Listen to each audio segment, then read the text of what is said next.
Thank you for tuning in to the Practical Preservation Podcast. Please take a moment to visit our website, practicalpreservationservices.com, for additional information and tips to help you restore your historical home. If you've not done so, please subscribe to us on iTunes, Stitcher, or SoundCloud, and also like us on Facebook. Welcome to the Practical Preservation Podcast, hosted by Danielle and Jonathan Kepperling. Kepperling Preservation Services is a family-owned business based in Lancaster, Pennsylvania, dedicated to the preservation of our built architectural history for today's use as well as future generations. Our weekly podcast provides you with expert advice specific to the unique needs of renovating a historic home, educating by sharing our From the Trenches preservation knowledge and our guests' expertise, balancing modern needs while maintaining the historical significance, character, and beauty of your period home.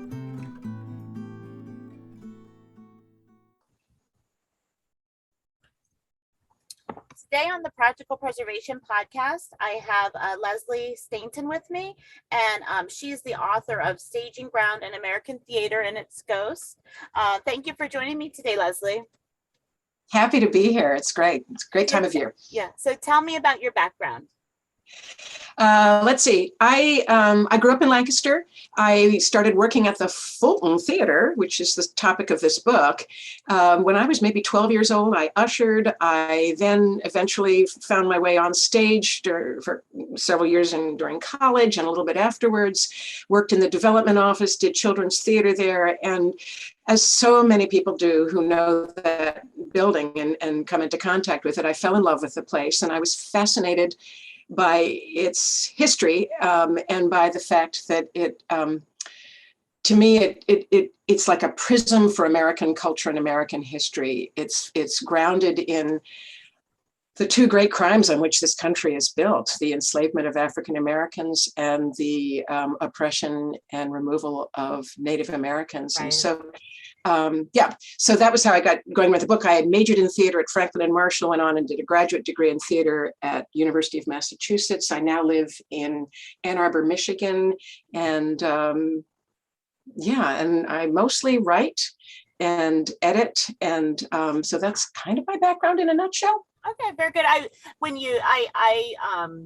know what you were referencing with the, it being built on the two American, but if can you just share a little bit for maybe listeners that aren't aware that it was built on the old jail? Sure. Yeah. So the if you go to Lancaster and drive along Water Street, which is the Fulton now occupies an entire city block between Prince Street, Water Street, King Street, and Grant Street. If you drive along Water Street, you will see this astonishing stone wall. It makes no sense in American theater history. I can't think of another theater like it, but that was the original colonial jail built around 1730 in Lancaster, and quite famously and tragically, the site in 1763 of the massacre of the last of the Conestoga Indians, the last indigenous people to inhabit Lancaster County when the land was still a wilderness. They were being held in that jail for their protection at a moment of really heightened tension between white settlers, European settlers, and natives. They were peaceful Indians. They had lived and traded amicably with Lancastrians for many, many, many years, and they were massacred inside those walls. So there is that terrible history embedded in that building. And then the jail itself continued to operate as a jail until it was turned into Fulton Hall in 1852. So another sort of 90 years. And when I was doing research for this book, I discovered lists of people who were incarcerated in that jail, and they included many, many African Americans, people of African descent trying to flee slavery, who were caught across the border, put in the jail, and in many cases remanded to the plantations south. So it's a troubling history. Yeah, when I was doing research on slavery in Lancaster County, I haven't finished it yet, but I would guess if I did the tally that the county itself actually sold more slaves, because if they didn't get claimed, I guess, I don't know what better word I could use. Right. They then, they had, transactions, and I don't think that many people think about that, but that was like a byproduct of the Fugitive Slave Act, because Oh, yeah. yeah. Yeah, it was the North was put in a terrible position, and certainly people, inclined towards abolitionism were put, it was awful. Yeah. Another way that the Fulton and Lancaster was implicated in slavery is right around the time Fulton Hall was built, 1852. Lancaster was making a lot of money with cotton mills. And even a figure like Thaddeus Stevens talked about how much those cotton mills contributed to the Lancaster economy. And of course, cotton came from the South, and the Fulton was clearly built in part with money from those cotton mills. So, it's a complicated history, and people often forget that slavery existed in the North, but it did, and for many, many, many years. And people, it was an awful system. Yeah. We had maybe a few months ago, I had Mark Howard Ross on, and he wrote a book, Slavery in the North. And I always say that he's a political scientist that didn't realize he was writing a preservation book, because he was writing about collective memory, and how if we don't acknowledge the places, we lose that memory. So those places are still there that have those ties to slavery in the North, but because the history's been erased, because people don't remember, because it hasn't been acknowledged, people assume that it wasn't. And so I'm like, that's an argument for preservation right there. And he didn't realize he was making that. Yeah. Well, and we have, that whole history has been so erased from the landscape. I'm on the board of the Slave Dwelling Project, another interest of mine, which seeks, among other things, to preserve slave dwellings throughout the country, and also to call attention to them and to call attention to the history. And I would love to see a project. In fact, somebody in Connecticut is starting something like this, where it's called Witness Stones, where they are marking sites of enslavement throughout the country. And I just, if you can't see the history, it's all too easy to ignore it, or pretend it didn't happen, or pretend it wasn't as bad as it was. Yeah. In Pennsylvania, during the Revolution, they started the gradual abolition of slavery. Mm-hmm. And so there's actually really good records from like 1780 on, because everything had to be recorded. And just looking at those names, I can point out all the places downtown that, oh, wow. and outside, because the names of the owners are still associated with those buildings.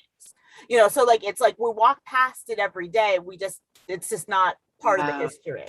So, yeah. I would love to see, at some point, some of those sites marked, all of them, ideally. Yeah. So we know what we're living. We're on, this is hallowed ground. Yes. And it's tragic ground. Yeah. And for all the, this is really off topic, but for all of the ideals that were espoused during the Revolution, there still really, even the founding fathers had very complicated histories. And I think it's really important to acknowledge that, because they were people too. Like they weren't, they're the same. The more that I learn about history, and the more I learn about people, I realize that people haven't changed that much. Yeah. And it's really important. I'm a descendant of enslavers in Georgia, and I've actually just finished a book about them. So I spent the last 10 years or so really researching this history. And one of the things I grappled with is, people will say to me, well, people were different back then. And I say, no, they weren't. And I think if we pretend that that's the case, then we somehow remove ourselves from responsibility, not just responsibility for slavery, but we remove ourselves and think, well, they were just different people, like a different species, and therefore we are incapable of that. Well, that's not true. Right. And I think it's much more important and interesting to look and say, why did they do what they do? What would I have done?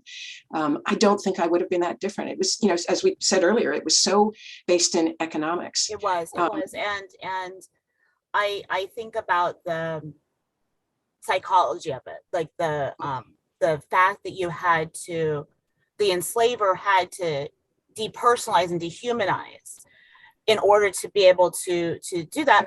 Although, there were obviously, children being born that were obviously related to them. You can look and see, the genetics, like, these people were still human. I think about that a lot, because I'm biracial. So my mother's family was enslaved in Arkansas and Tennessee. And my dad's family was mostly in the West. I have found some records in the mid 1700s where, when they were in Pennsylvania, they may have owned slaves, but by the time they moved west, slavery just wasn't as prominent then there. But it's a complicated history. It's very complicated. Well, I was going to say, on all sides, I know we're really sliding into slavery, but it's at the root. On all sides, people had to pretend, the enslaved African Americans had to pretend that they were servants, right, and that they wanted to be there, and that they cared about the families. And the enslavers had to pretend that these were servants, and loyal servants, and devoted, and all this stuff. I mean, there were so many, it was built on so many lies. I agree with you, and I'm excited. I'm glad to talk to you about that, because I think it's something that I think about often, is that the intellect and the things that we see now, like all the first, really it had to be hidden, because and there's books documenting where the enslaved people were running the plantations and running business enterprises for their owners. So it wasn't like the intelligence wasn't documented, but it's easier to just say they need us to take care of them because they're like children, like that. Oh, yeah. And I mean, African Americans absolutely built this country, I mean, they talk about it, and you can see it. I mean, that wonderful new museum in Washington on the Mall. Yes, that's on my list to go see. Yeah, and the filigreed work on the outside is absolutely inspired by ironwork that an enslaved craftsman made, I think, in South Carolina. But in any case, but this is, we're talking about the Fulton and ghost. So this is where I say, like, this building in particular, but I mean, our country is so ghosted by this history. And the Fulton in particular is ghosted, not just by those events which took place way back in the 18th and early 19th century, but then when the theater itself was built as a town hall in 1852. The jail was sold and moved east of town, and a local merchant named Christopher Hager decided to build a town hall on that site.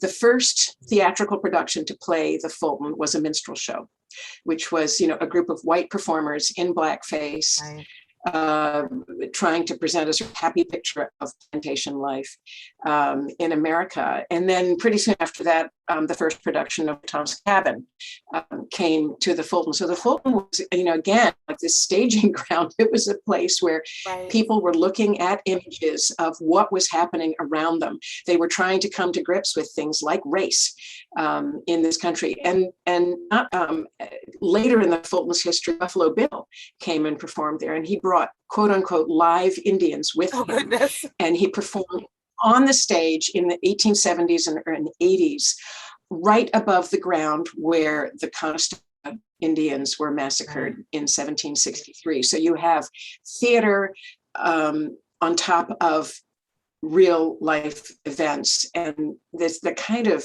layering that took place in that building throughout its history. And even now, I mean, the new Fulton just launched a diversity series this summer with calling in new playwrights to try to address some of the issues that are going on in this country right now, particularly around race and different communities, diversity. And so a theater is a living organism, and it's a mirror in many ways. And I think entertainment tends to take that role. Comedy, some of those things, holding that mirror up to ourselves even when it's uncomfortable, just to, I think that's important. And I think it can change people too. It could change your perspective. So what drew you into history? I mean, I know you said you studied your family's history, and you're involved with the history of the Fulton. It's a good question. And I'm not sure my grandfather, for whom I'm named, Robert Leslie Pettigrew, was a avocational historian. He was constantly reading history books. Maybe I can credit him a little bit, but I don't know. I've just always been fascinated by it. And I think, the older I get, the more I appreciate how living and alive it is, and how relevant it is to where we are. And just love research. During graduate school, that was a lot of what I did. And then actually I got a grant to go to Spain right after graduate school, and I wrote a biography of Spanish playwright Federico Garcia Lorca. So, and I just love that. I love, and this was true with the Fulton too, like living in another time and digging through archives and learning about the past and sort of spending time in another era while you're still in your current era. And for me, having grown up in Lancaster, and I've probably spent 10 years working on the Fulton book, and it was so rich and wonderful to go into Lancaster Historical Society, which is now lancasterhistory.org, and dig around those newspapers and make discoveries and learn about the place where I grew up. I just had not, there was so much I didn't know.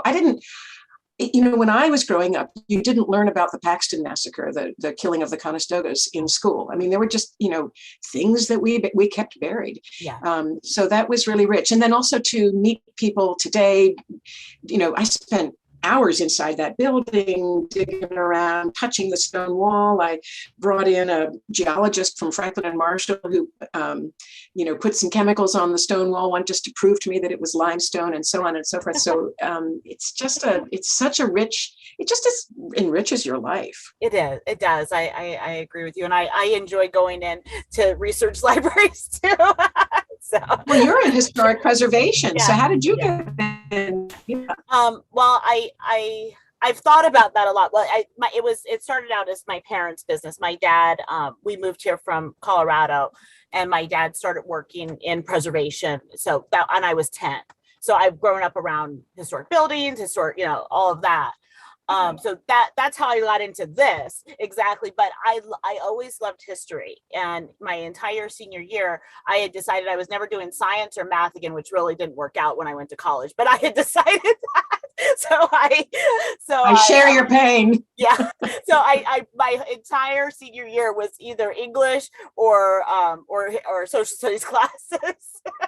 What a lucky childhood, though. My God, like you grew up around old buildings, and I did, yeah. Oh. And the different ones that my dad, because we would just go visit my dad at work, and he was working on whatever building he was working on. So, and then when my husband and I started dating, my dad asked him, do you want to come work with me for the summer? And then Jonathan never left. And so now the two of us work together.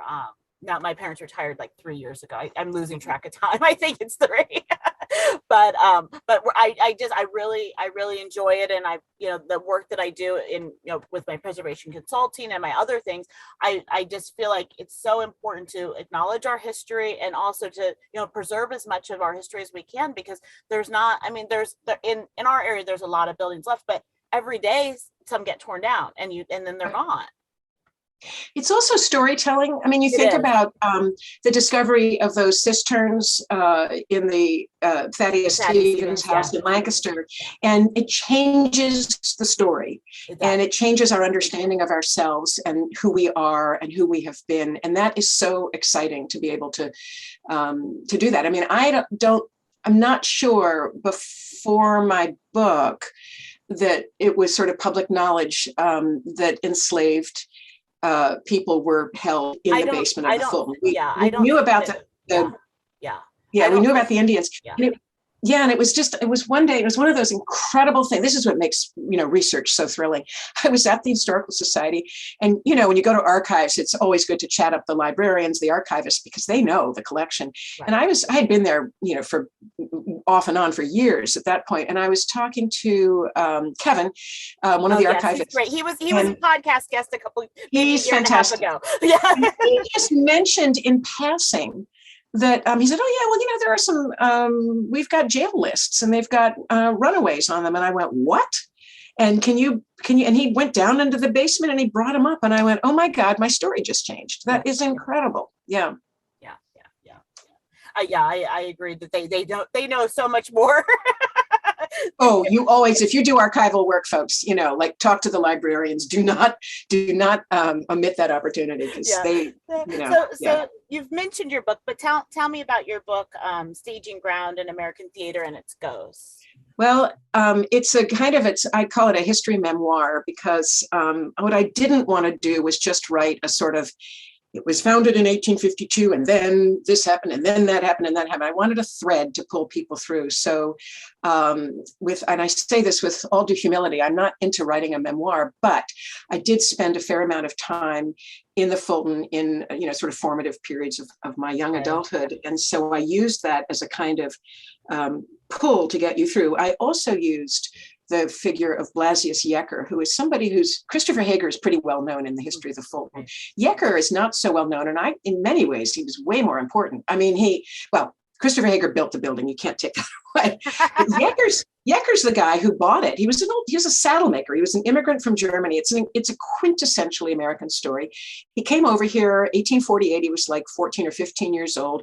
He went into the saddle making business. Not going to make a lot of money, but somehow he did. And my hunch, I was never able to prove it conclusively, but I'm 99.9% sure he made a bunch of money in the war, making saddles and selling to the army. And because in 1865, the fall of 1865, just a few months after the war was over, he had enough money to buy Fulton Hall, and he turned it into an opera house. So that was that was really its first major renovation. And he poured a bucket load of money into it because at that point, now we're talking early 1870s, performers wouldn't perform in the theater. Audiences wouldn't come. It was dilapidated. It was, falling apart.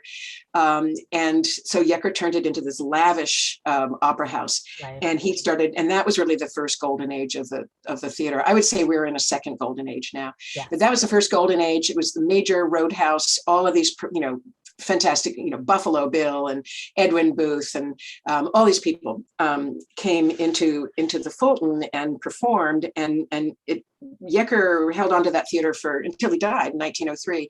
So really for about 40 years. And then by the time he died, it was beginning to dwindle because the movies were really threatening theaters. But anyhow, so he is my other thread for that theater. But by incorporating my own story into it, it allowed me to explore questions I've had all my life. I mean, I studied theater in undergrad and grad, worked in theaters. I've always been fascinated by what theaters mean, how they function, how they, the role that they play in our understanding of ourselves and who we are.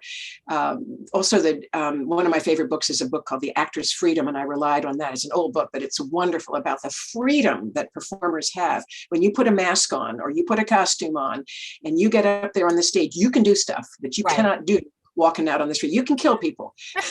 You can rape people. You can, hang them. You can shoot them. Well, actually, in Buffalo Bill's case, they did do that in the real. So that's a sad thing. But anyhow, so it really allowed me to explore these deep questions about what theaters mean to us. Why do theaters survive? And, that to me, those are huge questions about this very building, the Fulton, because it has survived kind of miraculously. In that golden era, that first golden era in the late 19th century, there were something like 4,000 roadhouses like the Fulton across this country. And today there are fewer than 300 of those still, still in existence. Yeah. So why did the Fulton, what does it say about the community of Lancaster that they keep not only saving this theater, but expanding it? Right. Yeah. And they did just undergo a major expansion. $33.5 million project. Yeah. And it now occupies, I know this because I'm working on a talk about it. It now occupies 131,000 square feet of downtown Lancaster. That's extraordinary. It is. And they really are. I mean, they bring actors in from all over the country. I mean, it is, and you wouldn't assume that you would get people wanting to travel to Lancaster to work, from other parts of the country, but they do, and now they have this whole community for them to live in, and that's and actors who are deeply attached to the place. I have never forgotten the time. One time when I was a kid and I was, early adulthood, working at the Fulton. I came in one day, I think it was a Monday, a dark day in the theater, and there was an actor sitting there in the lobby, and next to him was the actress Gwen Verdon, who was famously married to Bob Fosse, and she's brilliant performing artist. And he had brought her down from New York for the day just to see the Fulton because it was such a special, spectacular place. Yeah. And that just always spoke to me. Yes. Yeah. That does. So, I think that says a lot about the building and everything that it it symbolizes, and kind of the energy.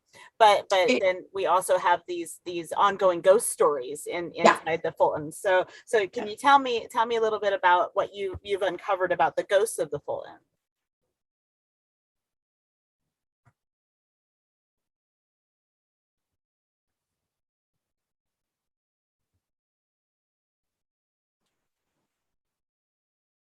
Okay. So when I was working on the book about the Fulton, I brought in a ghost hunter who had spent a lot of time in the theater with all of his high-tech equipment, trying to track the distance of ghosts. He actually played a recording for me at one point, and you can hear it on the recording, of a voice in the Fulton in the dark saying St. Joseph. And I searched to try to figure out what that might be. I never did. Right. But while we were there in the theater, we were standing on stage, and he had an assistant with him who was taking pictures. And I do have a picture of myself standing there on the stage with a little like white sphere next to me. And I remember the ghost hunter said, now we have a little friend with us here. Oh. So he, with all of his high-tech equipment, was absolutely convinced there were spirits moving in the building. But there are some really sort of chilling stories. There's a story about, I think it was in the 1995 renovation of the theater. One of the workmen just became completely spooked at one point and like fled the building. I think he had to be hospitalized. I might be wrong on that, but and he wouldn't go back. And then my wonderful friend, Barry Kornhauser, who was playwright in residence at the Fulton for many years,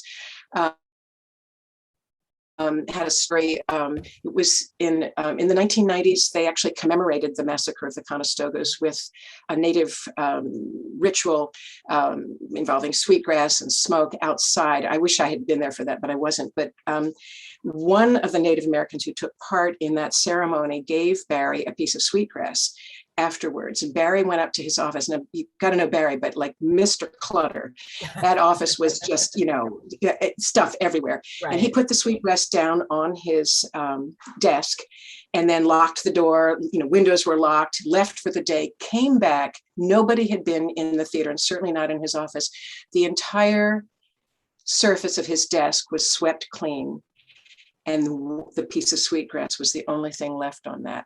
Oh my goodness. I mean, Barry's he's not a believer in ghosts, and I'm not particularly either, but there are instances of, that are just sort of inexplicable. Right. Yeah. So those are, a couple more recent ones that I'm aware of, but people did talk about it. I remember back when they reopened the theater in the 1950s for live theater after a long run as a movie theater, there were people talking about like just feeling spooked. I think it was the stage manager who said, there's something there. I don't know what it is. And I think partly, just an old building with that much history. Right. And that, it creaks, and I've worked in it. I can remember like those strange creaks and on the stairs. But I also think theaters are places with high energy. You think about the deep emotions that are expressed on stage, and then you compound that by, it's 150 years of people, over emoting in that building and grappling with all kinds of difficult events and issues. There's something hangs on, right? And that the old theater, one of the great pieces of apparatus that most theaters have is what's called a ghost light. It's a single light bulb on a stand that they will bring out and put on the stage after the performance is over. Everybody's gone home. The stage manager will bring that out and it's really practical because these are dark buildings, right? Inside, you don't have natural light. So they'll just put it there so that there's a light in the walk through. Yeah. But it's, it's also a deep metaphor. It's called a ghost light, and there it is. So but it's a richly ghosted building in so many ways. Yes, but both literally and figuratively. Yeah, absolutely. In your opinion, and maybe some of your research, why do you think that the Fulton has survived when so many have not? And what was I thinking about that? And I was thinking, like, do you I guess that's my question. I was trying to like add something else Sure. to it, but it didn't work. Well, it is, arguably the oldest continuously operating theater in the United States. There are older theaters like the Walnut Street in Philadelphia. Right. I think there's one or two other theaters that have a claim to being oldest continuously operating, but so it is really remarkable that it kept going. And I think it's, partly just luck.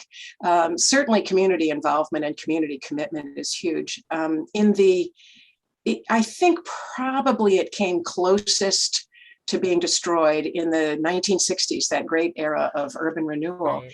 And one of the plans, if you can imagine it, it just galls me, was to gut the inside of the theater, keep the facade, and put a parking garage in the back. Oh my goodness. And this was actually like 1959. Yeah. Mayor Kendig Bear, the mayor at the time, refused to issue a building permit. Now, that's what I've read. Right. If it really came that close, that's pretty remarkable, and pretty scary. But that same era in Lancaster, they tore down the old Brunswick Hotel and put in and Lancaster the train Square. station. Yeah. So, that was the thinking then, new is better. And so it came that close. And then this remarkable group of local citizens, spearheaded in part by my good friend, Nat Hager, who was a descendant of Christopher Hager, who built Fulton Hall. They formed the Fulton Opera House Foundation. They raised money to save it. And then it got it became a National Historic Landmark. And I think at that point, its future was pretty insured. But, it still could have just been a museum or a historic building with a plaque on front and office space behind it, but it didn't. And theater is, it's labor intensive. It's expensive. We all have little screens now. If we need to see a play or, be entertained, we don't have to go in person into the theater and sit down and, sit in these red upholstered seats. So it's really remarkable. And I can't give a completely solid answer to that question, because I think it's sort of up to, it's an individual thing. What does this theater mean to you? What does it mean to all of those people, 1,000 different households who ponied up $33.5 million to expand this theater and keep it going and make it big enough and put in housing for actors so that they can continue to do what they're doing and do even more of it. Because now this new complex has, I believe, 4 different stage spaces in it, 4 different spaces that can be used for theater. So not just the main stage, but smaller theaters for, less commercial work. So it's, and the people of Lancaster have decided that that's what they need. It's amazing. And I agree with you. I think that it is. I know that sometimes a lot of people come visit us from outside the area, and they're surprised by the culture in Lancaster, where you wouldn't think that for a town or city our size, or even the county, that we would have that. And also, so I think there are at least 6 other stage spaces in Lancaster itself, never mind what's in the county. Right. And this is a town that is like, you can get to Washington, you can get to New York, you can get to Philly pretty easily to see your culture. So here it is. The other thing that blows my mind is Lancaster, I believe the city is like population 60,000. Yeah, I live right in around Ann Arbor. Yeah. I live in Ann Arbor, Michigan. We've got over 100,000 people, and we don't have anything like the Fulton. We have small theater companies. We have a big performing arts presenting organization, but we do not have that kind of commitment to live theater that Lancaster does. It's really interesting. That is special. It must say something about the community's commitment to, and it impresses me, the some of the shows that they're willing to do that seem like they wouldn't fit into the community, and they must have enough people wanting to see it that I think that says something about the way that the community is changing too. And don't forget, there's the other side of a production is the people who are doing it. Right. So the people who are doing the production, they're not just like, actors who don't care and are just getting a paycheck. I mean, there is a need on all sides to, wrestle with stuff and put on these plays and write these plays, like this past summer. So, we are going through a moment of real racial reckoning in this country. What can this theater do to be at the center of that and to help people understand and confront and discuss and reflect on what's happening? Yeah, I think that's a very important role in our society overall. Before we wrap up, is there anything that you wanted to share that maybe I didn't think to ask you or you thought of while we were chatting? The only thing that occurs to me is just to say again, like I think it strikes me that it's not just the Fulton that the people of Lancaster have committed to. I mean, you look at the role of historic preservation, particularly in that city. I mean, I'm so thrilled with this, turning the Thaddeus Stevens house into a museum and a site. And I think it just, there's such a history and a tradition of, certainly in my lifetime, of the people of Lancaster rising to the occasion and cherishing the incredible culture and history in their midst. And I just, I hope that it's an example for other places. And again, as somebody who is passionate about history, but also I believe so firmly that we need to confront not just the happy, bright, pretty parts of our past, but the dark parts, the difficult parts, the complex parts. This is not, that's misnomer about critical race theory, whatever. Until we uncover what happened and tell the truth, we are never going to begin to heal the harm that happened. Right. And I cannot emphasize that enough. And it's not a betrayal of who we are. It's an acknowledgement of our complicated past. And you tell me the country that doesn't have a complicated past. Yeah. Because people are everywhere and people are complicated. That is the truth. I really do agree with that. I think that there's a lot of misguided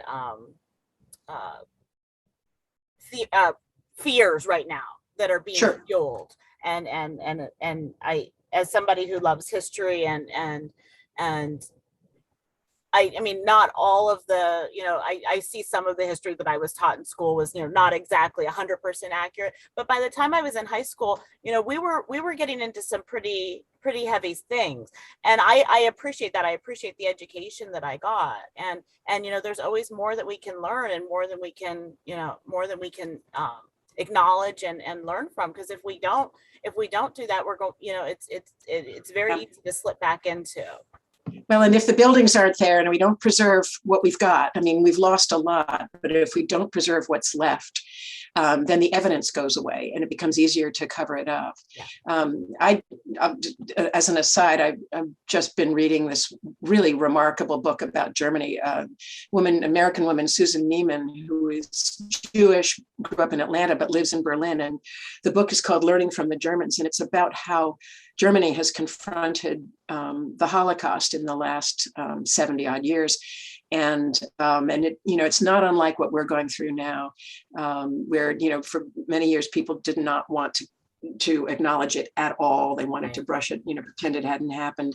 But there's this, remarkable sort of, again, healing that can happen, and awareness when you confront the full history in all of its ugliness and its occasional beauty. I mean, we have so many things to be proud of in this country, and we've done so many wonderful things, and we've also done some really heinous things. And to pretend that one can exist without the other, or didn't exist, whatever, the one that existed without the other is just, not to tell the truth. No, I agree with you. So I know you said that your book was a few years ago, but where could someone purchase your book? I just checked it out because I knew you were going to ask me that, and you can get it on Amazon. I don't necessarily like to push people to Amazon. I'm sure you can order it through your local, preferably order it through your local bookstore, but you can also go straight to the Penn State.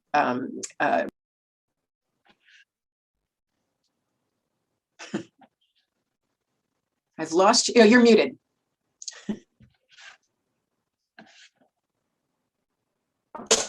push the right button. Okay, sorry. Oops, I lost. I think that's got to be. Yeah. Don't you think that's like the most repeated phrase in the last 2 years? Probably. So, then the very last question. Yeah, we are recording. Recording. How can our listeners get in touch with you?